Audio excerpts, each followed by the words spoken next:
The Galactic Coalition had existed for 10,000 years, and in all that time, they had never found a species quite as unremarkable as humans when the massive holographic display flickered to life in the Grand Assembly Hall, showing the small blue planet called Earth.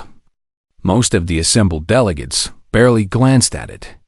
They had seen countless worlds before, and this one seemed no different from any other primitive rock spinning through the void of space. High Arbiter Vexon, a towering creature with skin like polished obsidian and eyes that burned with cold intelligence, raised one of his forearms to silence the murmuring crowd. The humans have formally requested membership in the Galactic Coalition, he announced, his voice echoing through the vast chamber like thunder rolling across mountains. As per our ancient laws, they must first complete the Rite of Sands. A ripple of dark amusement passed through the assembly. The Rite of Sands was not a test designed to be passed. It was a filter, a way to separate the worthy from the weak. And no species had survived it in 47 cycles. The rules were simple but brutal. One representative from each candidate species would be dropped onto Kethra Prime, a desert world of endless dunes and merciless storms. And they would have to survive for 3 full rotations without any supplies, weapons, or assistance. Those who lived would earn their species a place among the stars. Those who died would be forgotten, their worlds left to rot in obscurity until they evolved enough to try again. Commander Threska of the Vrethkai Empire leaned forward in her seat, her natural armor plates clicking together as she moved. Her species had passed the rite 300 cycles ago, and she still remembered the glory of that victory. Who do the humans send? She asked, genuinely curious. Despite herself, the holographic display shifted, showing the image of a man with brown skin, tired eyes, and a body that looked almost comically fragile compared to the other candidates. His name is Marcus Cole, the Arbiter replied. He is 34 of their years old, and his occupation is listed as a wildland firefighter. Apparently, he battles natural disasters on his homeworld. Threska studied the image for a long moment before letting out a sound that might have been a laugh. The human had no claws, no fangs, no natural armor, no venom glands, and no apparent adaptations for survival in extreme environments. He will die within hours, she predicted confidently. Perhaps we should spare the humans the embarrassment and reject their application now. But the Arbiter shook his head slowly, his burning eyes fixed on the human's image with an expression that was difficult to read. The law is the law, he said simply. Let the right decide. 3 weeks later, Marcus Cole stood in the preparation chamber of the orbital station hovering above Kethra Prime, surrounded by the other candidates who would be competing alongside him in the trial. There were 15 of them in total, each one representing a species that dreamed of joining the coalition. And each one looked like they had been specifically designed by evolution to kill and survive. The Vrethkai warrior was named Gorth, and he stood nearly 3 meters tall, his body covered in interlocking plates of natural armor that could supposedly stop a plasma bolt. His species had evolved on a world of constant warfare, and every inch of him screamed predator. The Solani delegate was called Whisper, a graceful being with iridescent scales and delicate gills along her neck that could filter moisture from the very air itself. Her people came from a world of mists and shallow seas, and they had adapted to extract water from almost any environment. There was a Keth native named Stone that Walks, a four-armed giant whose ancestors had actually evolved on Kethra Prime itself before they developed space travel and left their harsh homeworld behind. Surely, Marcus thought, this one would have the greatest advantage of all, and then there were the others. An insectoid, chitter with compound eyes and razor-sharp mandibles, a massive Govak whose thick hide was said to be resistant to extreme temperatures, a pack of 3 Fanari who moved as one unit and communicated through ultrasonic clicks, and several more species that Marcus could not even begin to identify. They all looked at him with expressions ranging from pity to contempt. He was the smallest one there, the softest, the most obviously doomed human. Gorth rumbled, his voice like boulders grinding together. Why do you even attempt this trial when you know you cannot win? Marcus looked up at the massive warrior and shrugged his shoulders in a gesture that seemed to confuse everyone watching. Someone had to come, he said simply. And I drew the short straw. This answer made no sense to the aliens. But before anyone could ask for clarification, the chamber doors opened and their handlers entered to give them their final briefing. The briefing lasted for 2 hours, covering everything from the planet's geography to its weather patterns to its native flora and fauna. Most of the candidates paid close attention to the sections about dangerous predators and potential sources of food. But their eyes glazed over when the presentation turned to the planet's plant life. Marcus was different. While Gorth practiced combat stances and Whisper meditated to prepare her body for water conservation, he sat quietly in the corner, reading every word of the botanical section with intense concentration. The Catharus spire cactus caught his attention immediately, a massive plant that could grow up to 15 meters tall, with a thick, fibrous trunk that stored thousands of liters of water, and a natural sap that had UV reflective properties.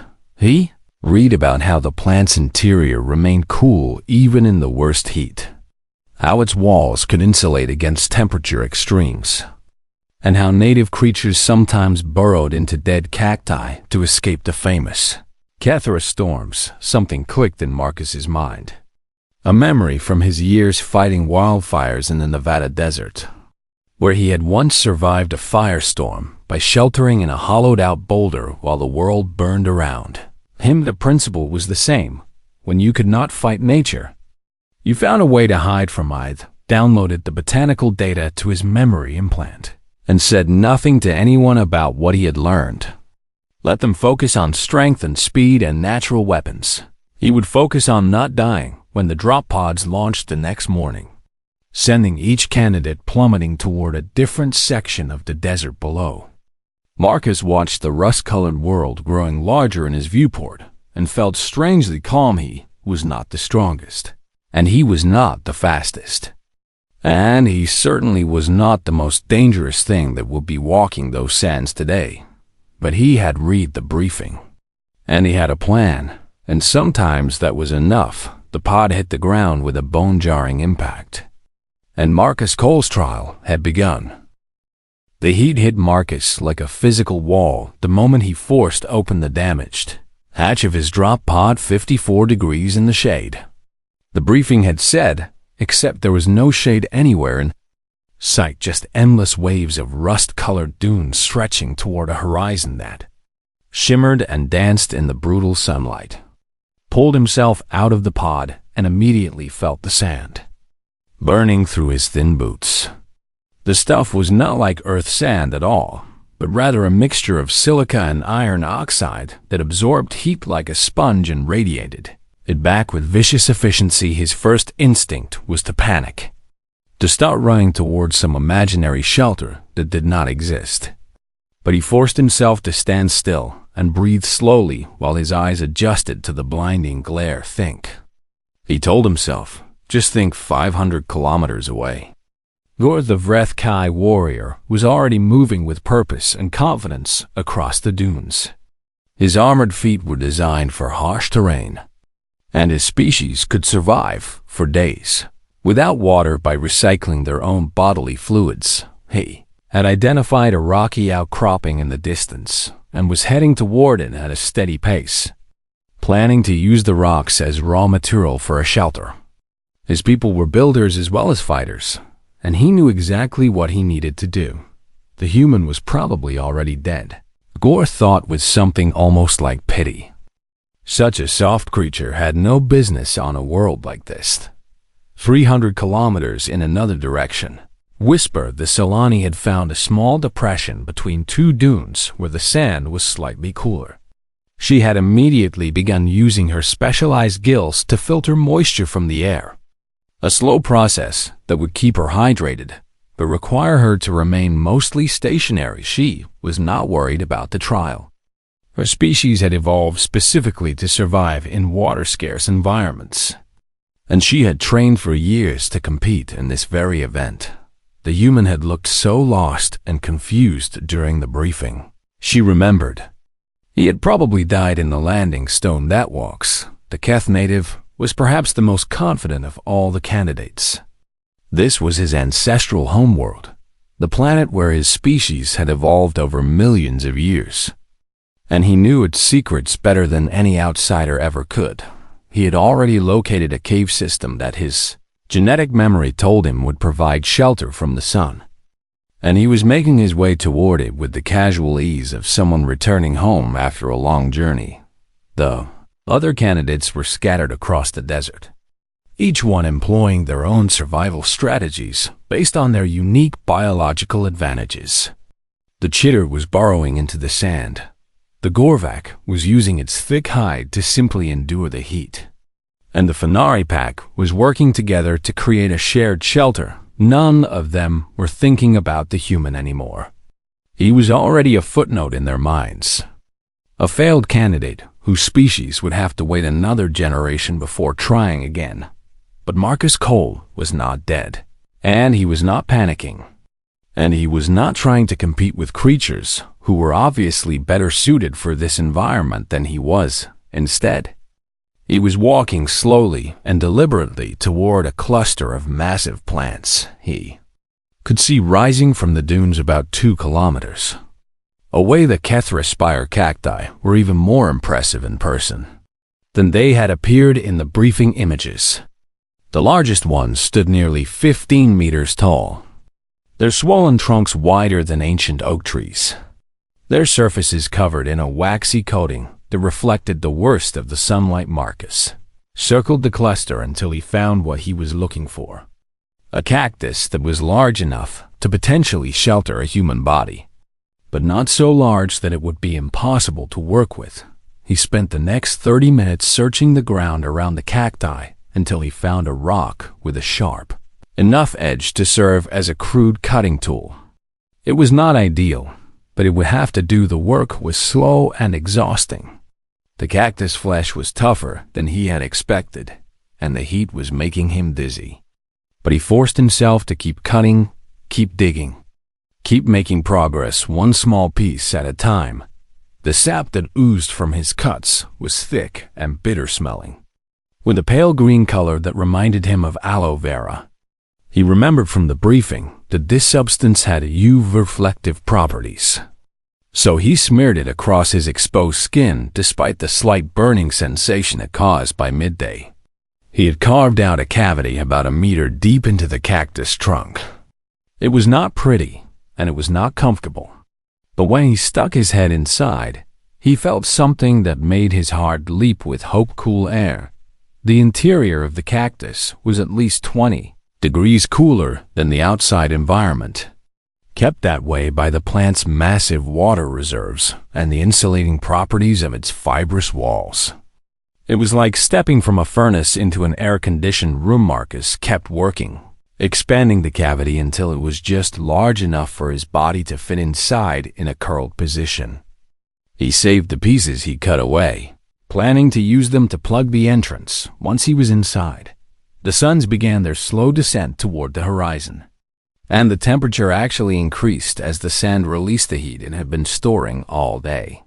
Marcus could feel his strength fading, his body pushed to its limits by the combination of heat, exertion, and dehydration, but his shelter was ready. He drank deeply from the moisture that had begun condensing on the interior walls of the cactus.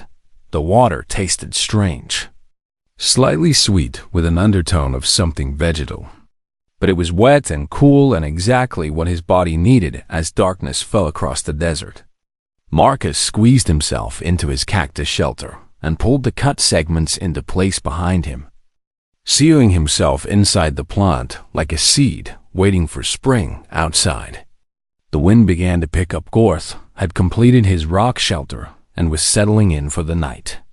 Confident that his construction would protect him from whatever the planet could throw at him, Whisper had found a deeper depression and was conserving her energy. Stone that Walks had reached his caves and was already sleeping peacefully. None of them noticed the way the stars were disappearing one by one.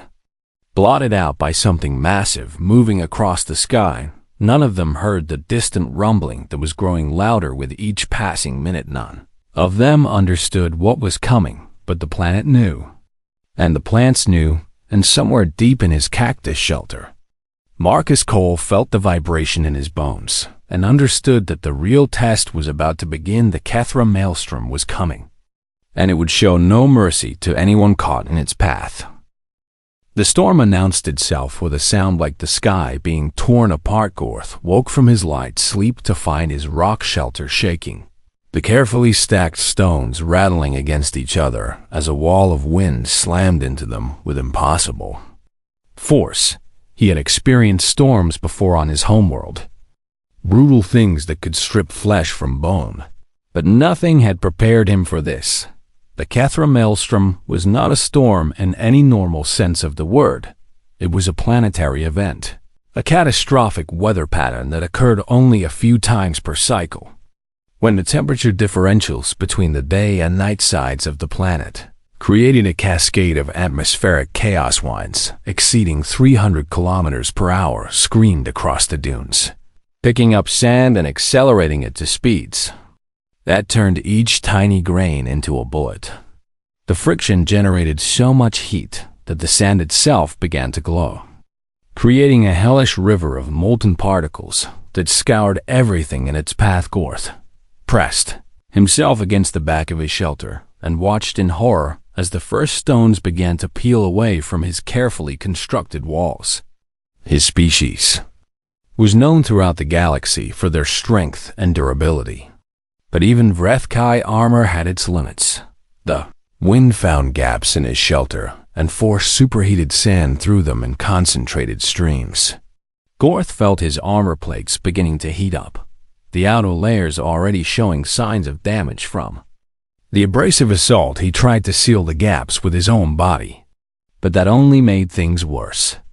The sand was relentless, finding every crack and crevice, working its way beneath his armor plates and grinding against the softer tissue underneath. 3 hours into the storm, Gorth's shelter collapsed entirely, burying him in a cascade of rocks that offered no protection against the wind that immediately began tearing at his exposed form.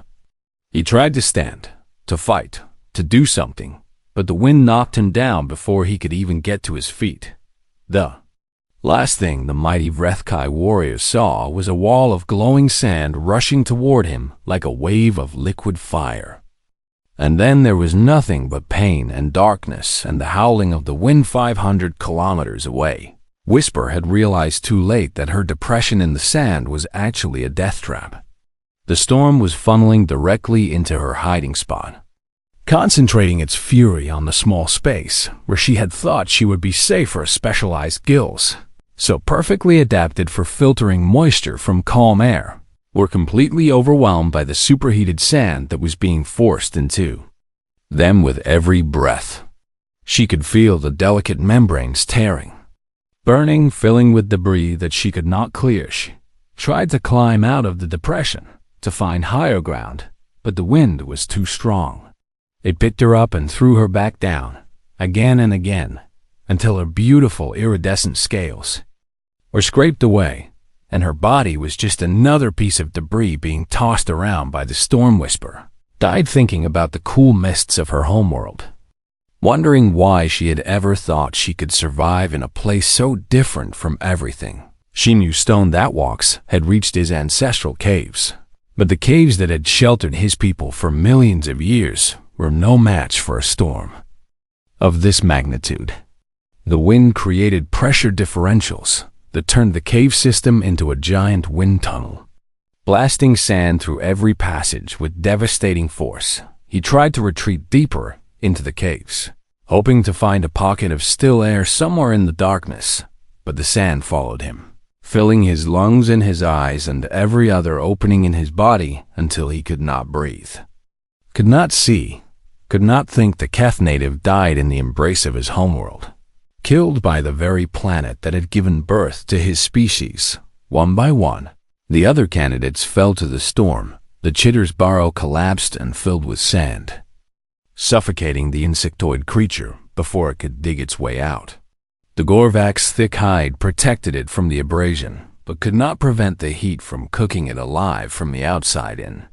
The Fenari pack was scattered by the wind, their ultrasonic communication drowned out by the roar of the storm, and they died alone and afraid, unable to find each other in the chaos.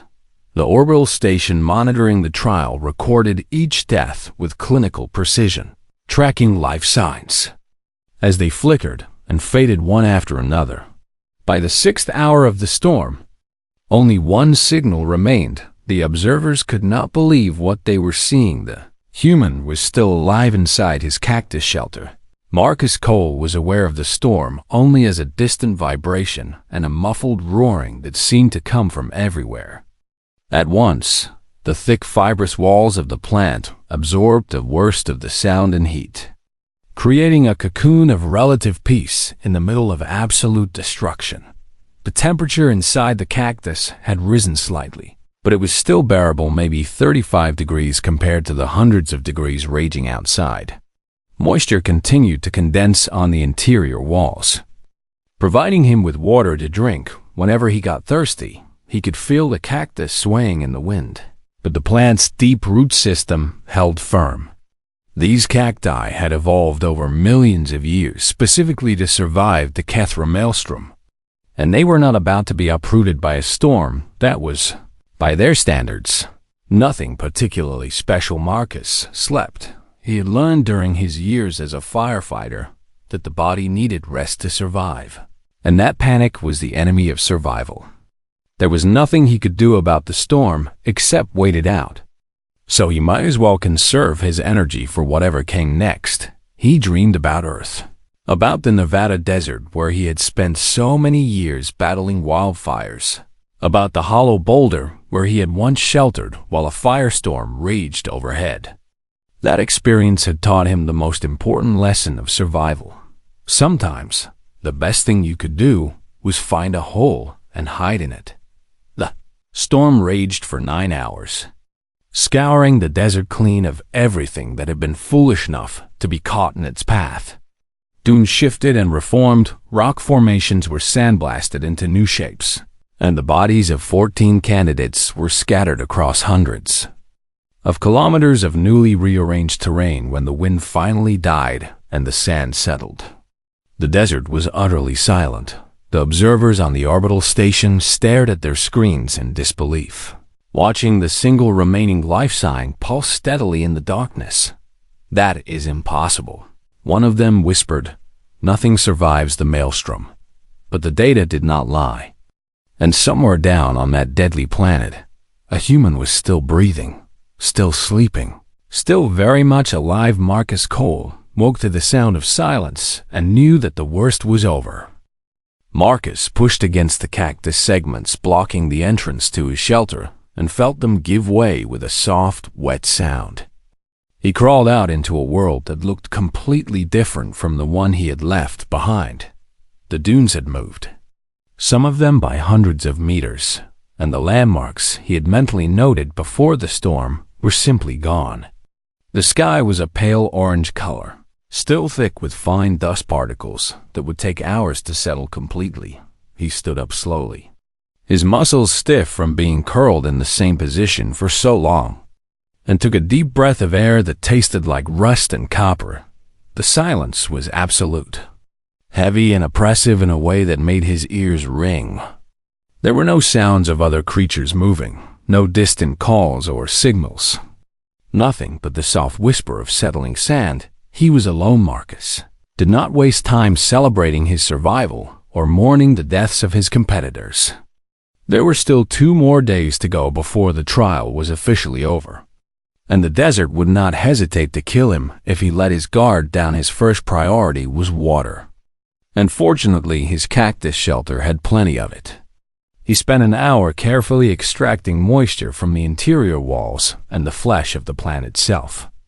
Storing it in a makeshift container he fashioned from a curved piece of cactus skin, the water had a strange sweetness to it, almost like diluted syrup, but it was clean, and his body absorbed it gratefully. Food was more difficult. The briefing had mentioned that certain grubs lived in the root systems of the Kethra cacti, feeding on the plant's stored nutrients. And Marcus spent the hottest part of the day digging carefully around the base of his shelter plant. He found them about half a meter down fat, pale larvae about the size of his thumb, wriggling in the cool soil beneath the sand. They looked disgusting, and when he bit into the first one, it tasted even worse than it looked, like rotten vegetables mixed with sand. But protein was protein, and survival was not about comfort. He ate a dozen of the grubs and forced himself to keep them down despite his stomach's protests. The second night was easier than the first. He knew the routine now, knew how to seal himself inside the cactus and how to position his body for maximum comfort in the confined space. He dreamed again, this time about his training days as a firefighter, about the instructors who had taught him that the most dangerous thing in any emergency was panic.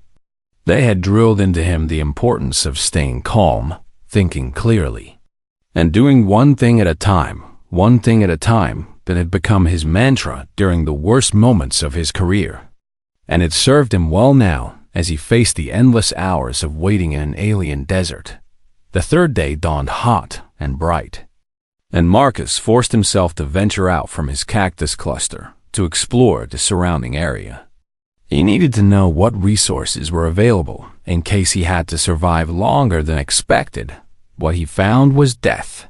The Gorvak's body was half buried in a dune about 3 kilometers from his position, its thick hide cracked and blackened from the heat of the storm. Marcus stood over it for a long moment, feeling a strange mixture of sadness and gratitude. This creature had been so much stronger than him, so much better equipped for survival. And yet here it was dead and forgotten in an alien desert. He found more bodies as he explored. A Fenari curled in a fetal position beneath a rock overhang that had not been nearly big enough to protect it. Pieces of what might have been the chitter scattered across a wide area. A single armored gauntlet that could only have belonged to the Vrethkai warrior. Each discovery reinforced the same lesson. Strength and natural advantages meant nothing if you did not understand the environment you were trying to survive, and Marcus had understood. Not because he was smarter than the others, but because he had been forced to. He had no natural advantages, no biological adaptations. Nothing but his brain and his willingness to learn that had been enough by midday on the third day. He had returned to his cactus shelter and was resting in the shade of the massive plants when he heard a sound that made his heart leap, the distant whine of engines descending. Through the atmosphere, the retrieval ship was a sleek silver vessel that looked completely out of place against the rust-colored desert. It descended slowly, kicking up clouds of sand as it settled onto its landing struts about 100 meters from his position. Marcus walked toward it with steady steps, resisting the urge to run. He was exhausted and dehydrated and probably suffering from mild heat stroke. But he was also alive, and that meant something. The hatch opened with a hiss of pressurized air, and 3 figures emerged, coalition observers in environmental suits, their faces hidden behind reflective visors. They stopped when they saw him, and even through their visors, Marcus could sense their shock and disbelief. He must have looked terrible. His skin was burned and peeling, covered in dried cactus sap that had turned a sickly brown color. His clothes were torn and stained with sand and grub juice, and he smelled like something that had died and been left to rot in the sun. But he was standing on his own 2 feet, and he was breathing, and that was more than anyone had expected. "You survived," one of the observers said, the words coming out flat and stunned through their suit's translator. Marcus shrugged. The same gesture that had confused everyone back on the orbital station before the trial began. "Is there food on this thing?" he asked, nodding toward the ship. The observers looked at each other, then back at him, clearly unsure how to respond to this strange creature who had just accomplished the impossible and seemed more interested in his next meal than in celebrating his victory. "Yes," one of them finally managed. "There is food." "Good," Marcus said, and he walked past them into the ship without looking back at the desert that had tried so hard to kill him behind him. The observers remained frozen in place for a long moment, staring at the cluster of cacti where this soft, fragile, impossible human had somehow weathered a storm that had killed everything else in its path. How? One of them whispered. None of them had an answer. The tribunal convened in the Grand Assembly Hall 3 cycles after the end of the Rite of Sands, and every seat in the massive chamber was filled with delegates who had come to witness something unprecedented. High Arbiter Vex Shin stood at the central podium, his burning eyes sweeping across the assembled crowd with an expression that was impossible to read. In his 10,000 years of service to the Coalition, he had never seen anything quite like what the recordings from Kethra Prime had shown. 16 species sent candidates to the right. He began, his voice echoing through the hall. 15 of those candidates are now dead. Their bodies recovered from the desert and returned to their respective homeworlds for whatever funeral rites their cultures demand. He paused, letting the weight of those words sink in before continuing. 1 candidate survived. And today we will examine the footage to understand how this was possible. The holographic display flickered to life, showing a split-screen view of all 16 candidates as they were dropped onto the planet. The observers watched in silence as each one began their survival strategy. The Vrethkai building its shelter, the Solani filtering moisture, the Keth native heading for its ancestral caves, and there was the human, walking slowly toward a cluster of plants. Commander Threska leaned forward in her seat, her armor plates clicking with agitation. She had been so certain that the human would die first, and now she was watching him carefully study the cacti while Gorth, her own species representative, focused on construction. "What is he doing?" someone asked, reading the botanical brief. A junior analyst replied, pulling up the relevant data on a secondary display. "He's looking for a specific type of cactus, the Kethra spire, which has insulating properties and stores large amounts of water." The footage continued, showing Marcus carefully carving his shelter while the other candidates completed their own preparations. There was nothing dramatic about it, nothing impressive by the standards of species who had evolved for combat and survival. He was just a soft creature digging a hole in a plant. Then the storm came. The observers watched in horror as the maelstrom swept across the desert, destroying everything in its path.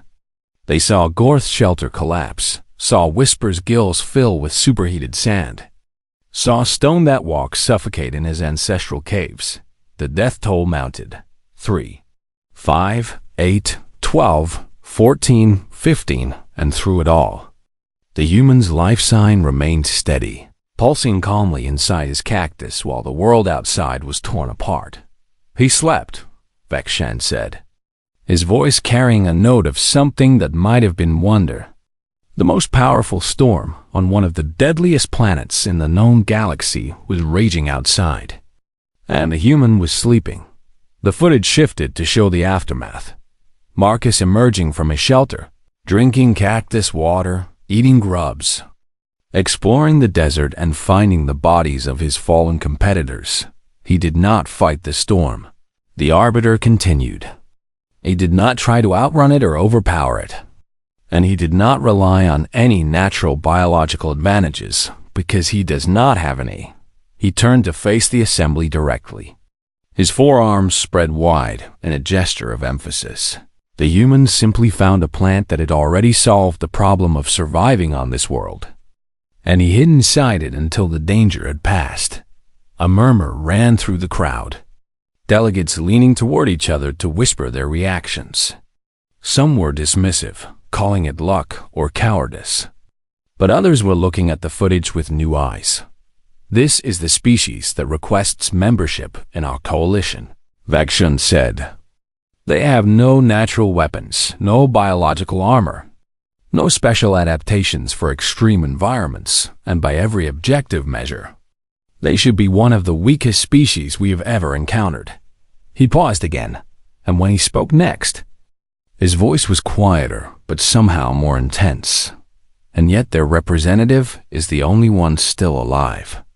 Not because he was stronger or faster or more dangerous than the others, but because he thought about the problem differently." The vote was held that afternoon, and it was not even close. Humanity was granted provisional membership in the Galactic Coalition by a margin of nearly 3-1. Marcus Cole watched the proceedings from a medical bay on the orbital station, his burned skin covered in healing patches, and his body still recovering from 3 days in the desert.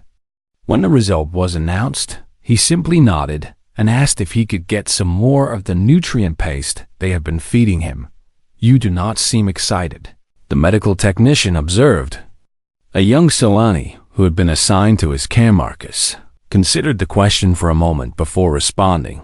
"I did not do anything special," he said. "I just read the briefing and found a place to hide. Any of the others could have done the same thing if they had thought to try." The technician was quiet for a long moment, processing this response, but they did not think to try. She finally said, "That is the point." In the cycles and years that followed, the footage from the Rite of Sand spread throughout the coalition, studied and analyzed by military strategists, survival experts, and xenobiologists who were trying to understand this strange new species that had joined their ranks. The conclusions they reached were troubling. Humans were not apex predators. They were not the strongest or the fastest or the most dangerous creatures in the galaxy, and in a direct confrontation with almost any other species, they would lose. But humans did not fight direct confrontations if they could avoid it. Instead, they observed, they learned, they adapted, and they found creative solutions to problems that other species tried to solve with brute force. They were the species that had looked at a deadly storm and asked, "What survives this normally?" instead of, "How can I be stronger than this?" They were the species that read the botanical briefs. The Rite of Sands was quietly retired the following cycle, officially because of concerns about its high mortality rate. But everyone knew the real reason. It had been designed to filter out weak species, and it had just proven that weakness was not what anyone thought it was. In the centuries that followed, humanity spread across the stars, joining exploration teams and research expeditions and diplomatic missions throughout coalition space. They were never the strongest members of any group, never the most physically impressive, never the obvious choice for survival situations, but somehow, they always seemed to make it through. And whenever the other species looked at them with confusion, wondering how these soft, fragile creatures kept surviving things that should have killed them, the humans would just shrug and say something about reading the briefing or finding a good place to hide. They never seemed to understand why this was so terrifying, because the rest of the galaxy had finally realized the truth. In a universe full of apex predators and natural-born killers, the most dangerous thing was not strength or speed or natural weapons. It was a species that could look at any problem, any environment, any challenge, and find a way to survive it, not by being better than the problem, but by being smarter than it. And humans, for all their apparent weaknesses, were very, very smart. The galaxy would never look at a soft, clawless, armorless creature the same way again.